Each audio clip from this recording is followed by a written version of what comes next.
তোমার বাড়ি ঘটক পাঠাইতাম, আমি তোমারে বউ বানাইতাম।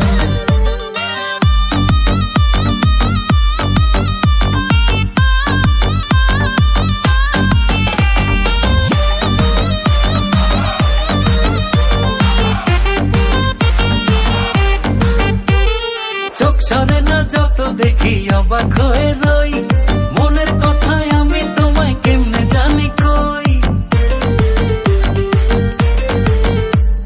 চোখ সরে না যত দেখি অবাক হয়ে রই।